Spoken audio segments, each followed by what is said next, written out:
Hello and welcome to Let's Play Earthbound! This is Lady Tanuki and I will be your hostess as usual for today. So previously, we went through deep darkness and at the very last minute Toad swooped in from the sky and used PK Starstorm. So now we went to another place at the end of that previous episode which I didn't get to show, but let's see where we ended up. Turns out we ended up in this place called Tenda Village, occupied by these strange-looking creatures who are shy. Why is nobody talking to us? I mean, I know I'm an introvert, but I'm not that shy. I mean, at least I bother talking to people, and these people are just not talking at all. Rumor, I heard a book to cure shyness where? Don't know. He sounds a lot like Yoda, for some weird reason. Just the way they talk. For some reason, when I first played this game, I thought that the Tenda people talked a lot like Yoda. Now, an interesting fact about the Tenda, actually, is that in the Japanese version of this game, they're actually called the Gummy tribe. Gummy, kind of sounding like gummy. So, basically, these guys are kind of like gummy bears. So, basically, we ended up in a weird village consisting of green gummy bears. Just kind of sounds weird. Well, no wonder the Tenda are shy. If they really are green gummy bears, then maybe they're shy about being eaten. In the hotel, we have free stay. See, I told you they talk a lot like Yoda. But we just rested in a hot spring, or a healing spring, as you just saw. So, even though we just rested in it, let's just rest in this inn just for convenience purposes. Kind of redundant how they have two spots to heal in this place. But anyway, the Tendas, which in the English version of this game are kind of based on the word tender. So, since these guys are shy, we have to find some way to cure their shyness, as that one devil-horned Tenda said there was a book to cure it. So we have to find that book and give these guys some Tenda Lovin care, if you know what I mean. But right now, there's not really a whole lot we could do. We could just walk around. There's not a whole lot else we could check. All else that's in here is a hotel and a phone where we can save at, which I believe is down there. But for now, if we go outside, see what happens if we... Oh! Wait, who's calling me? Who's calling me at a time like this?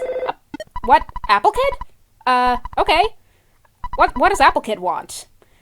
Okay, so apparently Apple Kid is now at Dr. Andadatz's lab, but the doctor is out, and now he's working on this weird machine called an eraser machine. And what happened? Hey. Wait. What? Can somebody explain what the hell just happened? I mean, who's calling now? Orange Kid, seriously, you haven't invented anything useful. Why are you just calling me right now? Okay, that is interesting. Yeah, so apparently Orange Kid knows about this Overcoming Shyness book, which apparently will be useful for the Tendas because they are shy.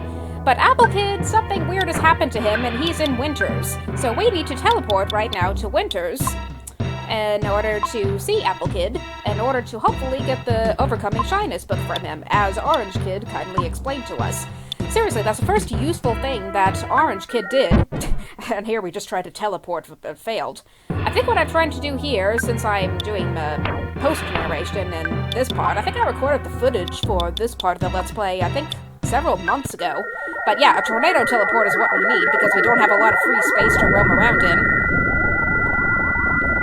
So, for now, I just want to show some of the other stuff that is going on in Deep Darkness, since we never explored this part.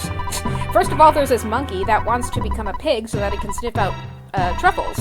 There actually is an item in this game called a pig's nose, which you can use to search for these truffles. The truffles I believe, are these really powerful psi recovering items. Don't quote me on that. If you want to correct me in the comments, feel free. Otherwise, these monkeys are just saying random quirky things like your average NPCs, except for this guy, who is apparently a business person. Now, this business person, apparently you can cheat him out of something later, but you can either buy stuff from him or you can heal, so he basically functions as both a shop and a hotel. But as a hotel, I believe he's going to charge more than most hotels do, so it's not a very good idea to heal here. And there's not a whole lot of stuff to buy from him, except maybe for bottles of water, which again are useful for healing Sai, so I'm just gonna maybe buy one of these. And also a beef jerky, just so we have a healing item.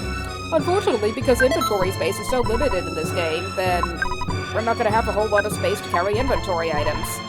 And I don't know why I'm talking to this guy again. I do not want to talk to this guy again. And I'm just going to sell the Mr. Saturn coin for good measure, I think. Since we seriously need to free up inventory space here. And I'm also going to buy the Spectrum Beam. But anyway, there is, I believe, one more NPC that has something interesting to say, and that is this monkey over here, who wants to learn how to teleport from the monkeys that we met over at the desert. The Dalai Lama, or whatever that monkey was called. Look at that, that monkey is trying to run around trying to teleport, and he turned into the burnt gingerbread man that we mentioned when we first learned how to teleport. Let's see. Whoa, this monkey is fast. He's trying again, and it's actually working. And where's he teleporting to? Well, that was useless. He just teleported back over here. I did it! Did you see me? That's awesome! Here's a small gift to thank you! So, the Monkey's Love is actually a pretty useful healing item, but you only get it once, and I believe there is a very specific instance much later on in the game that could be used for healing, but I'll explain that later when we get to that point. For now, I don't think there's anything else we can do here, and after shuffling some items around, I think we're ready to go off to Winters, are we? Let's teleport, hopefully successfully this time, to Winters. So, see you in botched that teleport attempt. Let's try this again. Okay, this time for sure, let's try teleporting to... Okay, first we're going to teleport to One-It in order to deposit some items. So we can do that for a bit. But after this, we're actually going to teleport to Winters.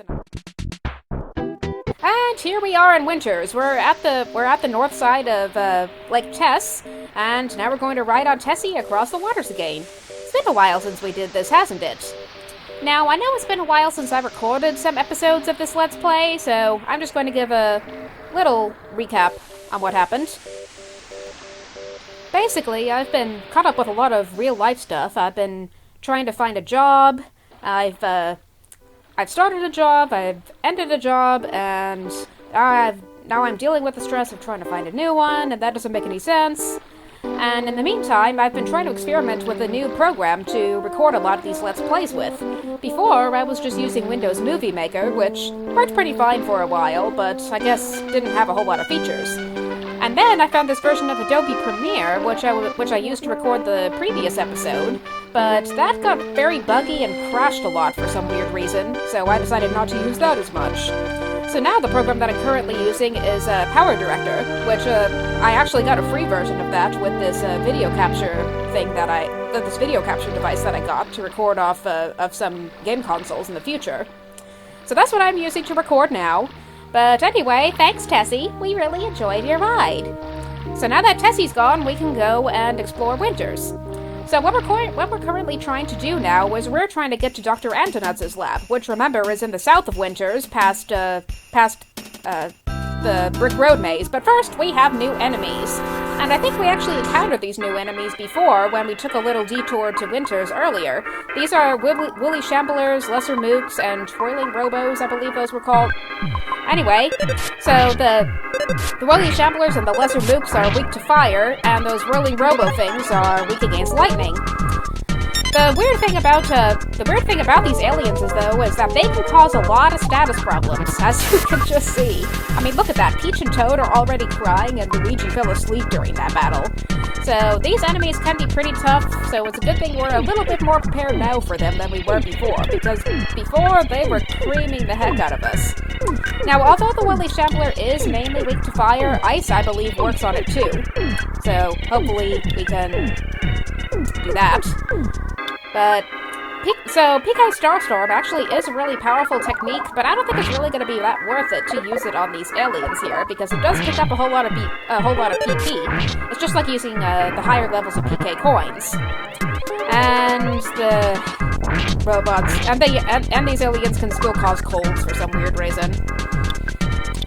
So now we need to heal some people. So I'm just gonna heal Luigi, and I'm just gonna have Peach use PK Thunder and hope that it hits that twirling robo. So now what I'm gonna try to do is I'm gonna try using Luigi's Heavy Bazooka. And yeah. What? You're not supposed to hit the Woolly Shambler, but hey, I guess Woolly Shambler isn't really resistant to much of anything. But hey, the Whirling Robo's defeated, and now we can gain some experience. And now we have to heal some status problems, which we're going to do shortly after this battle. But yeah, these enemies can be pretty tricky.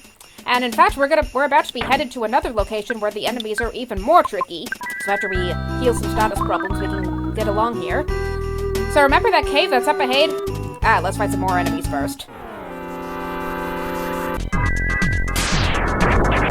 Seriously, why does PK Thunder keep hitting the Woolly Shambler? The Whirly Shambler's not the one who's weak to lightning. I thought the Whirling Robo was a huge lightning rod, but I guess I was wrong. Okay, now let's try going south. I think if we go south, that is just the Brick Road dungeon, I believe. Nope, no, yeah, that wasn't the Brick Road dungeon. The Brick Road dungeon was the dungeon we encountered much before. I think it was the cave that was to the north of us. But right now, basically what we have is the standard enemies from one of the previous Sanctuary dungeons that are only damaging us with 1 HP, and thus are easy to defeat. So, in fact, I'm almost surprised that we didn't do an auto resolve of that battle, that we didn't just automatically win the battle and gain free experience. But let's make a save state and just move on through this dungeon. There's not really much to see here. See, even the enemies are running away from us because we already defeated its boss. But this is just backtracking. Now, up ahead, we're going to go into Dr. Andonuts' lab, and we're going to encounter a new place there that's going to have some new enemies. And one of these enemies will actually contain a very rare item that'll be very useful for Toad. So if we get extremely lucky, we might be able to find that item. But there will also be some difficult enemies in there, so I'm not going to count on it. But now that we're out here, here's Stonehenge, and there are the cave boys, and this stupid bear. I don't know if we encountered this bear before. It's been a while since I recorded for this Let's Play, but this is a Mighty Bear 7. And it deals out some pretty powerful physical attacks. So basically it's a good idea to hit this thing with everything we got, and since we have our heavy bazooka now, I think it'll be a good time to use that. And those are basically the same cave boys that we acquired earlier, so they're not going to be too much of a problem. The main thing we have to worry about is the Mighty Bear 7s. But I think as long as we keep hitting this thing with PK3s especially, see? It's defeated already. I love how the heavy bazooka just does damage to foes that are right next to the one you hit. Well, it's a good thing that Cave Boy did that after being hit by the Mighty Bear 7, after we defeated the Mighty Bear 7, because lowering offense and defense would not have been good before then. Let's see. Good, we don't have to fight any more enemies. And this is the same guy who explained stuff about Stonehenge that we encountered way before when Luigi was here before. But here's Dr. Andonuts' lab. Let's see what's going on inside.